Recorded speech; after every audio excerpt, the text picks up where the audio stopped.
వారి యొక్క నమాజులు దువాలు వారు చేసిన మంచి కార్యాలన్నీ కూడా స్వీకరించబడాలి. వీటన్నిటికీ కలిపి ఒక చిన్న దువా ఏమిటి అంటే అలైహిస్సలాం అనేటటువంటి ఈ యొక్క పదాన్ని మనం వాడతాం.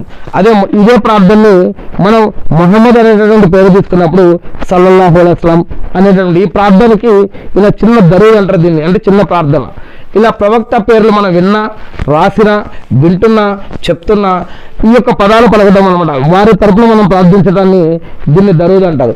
ఎవరైతే ప్రవక్త తరపున ప్రార్థిస్తూ ఉన్నారో వారిపైన కూడా ప్రళయం రోజు వారి యొక్క సహాయం మనకు దొరుకుతుందని మరి ఖురాన్లో చెప్పడం జరిగింది. అందుకే ప్రవక్తల పేర్లు తీసుకున్నప్పుడు గౌరవార్థం ఈ యొక్క అలైహిస్సలాం అని, సల్లల్లాహు అలైహి వసల్లం అని ఇలా చెప్పడం ఇది కూడా ఒక పద్ధతి ఇస్లాంలో నేర్పబడింది. అందుకే నేను ఏదైనా ప్రవక్త పేరు చదివినప్పుడు పక్కన అలైహిస్సలాం అని చదువుతూ ఉన్నాను అన్నమాట.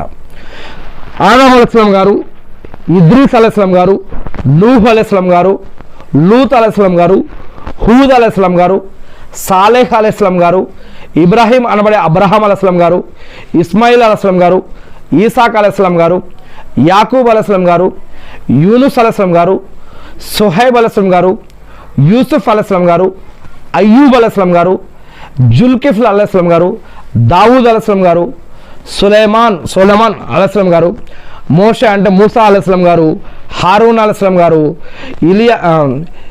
ఇలియాస్ అలైహిస్సలాం గారు, జకరియా అలైహిస్సలాం గారు, యహ్యా అలైహిస్సలాం గారు, అల్ యసా అలైహిస్సలాం గారు, మరియు ప్రవక్త యేసుక్రీస్తు గారు అయినటువంటి మరియమ్మ కుమారుడైనటువంటి ఈసా అలైహిస్సలాం గారు, యేసుక్రీస్తు గారు, మరియు అంతిమ చివరి ప్రవక్త ముహమ్మద్ సల్లల్లాహు గారు.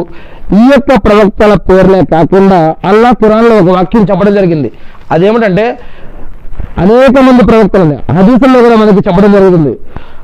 124,000 మందికి పైగా ప్రవక్తలని. అంటే ఖురాన్ ఆధారంగా అల్లాహ్ చెప్తూ ఉన్నారు, అనేక యుగాలలో, అనేక కాలాలలో, అనేక చరిత్రలలో వారి వారి భాషల్లో, వారి వారి జాతుల్లో నుంచే కొంతమందిని నేను ప్రవక్తలుగా ఎన్నుకోవడం జరిగింది అని, వారి ద్వారా మానవులకి జీవన పద్ధతులు, ఆరాధన పద్ధతులు, జరిగినది, జరుగుతున్నది, జరగబోయేది, మరియు స్వర్గం, నరకం, మంచి, చెడు, పాపం, పుణ్యం, చట్టం, న్యాయం, ధర్మం, ఆజ్ఞలు, పద్ధతులు, తెలిసినవి, తెలియనివి, చూడగలిగినవి, చూడలేనివి ఎన్నో విషయాలని వారికి తెలియజేయడం కోసం వారి మధ్యలో నుంచే కొంతమందిని, వారి భాషలో నుంచే, వారి చరిత్రలో నుంచే కొంతమంది మానవులని ప్రవక్తలుగా ఎన్నుకోవడం జరిగింది అని, ఈ యొక్క ప్రవక్తలు మరి వారికి కొంతమందికి గ్రంథాలు ఇవ్వడం జరిగిందని, కొంతమందికి కొన్ని మహిమలు, అద్భుతాలు చేసేటటువంటి అవకాశాలు కూడా ఇవ్వడం జరిగిందని, అంత మాత్రం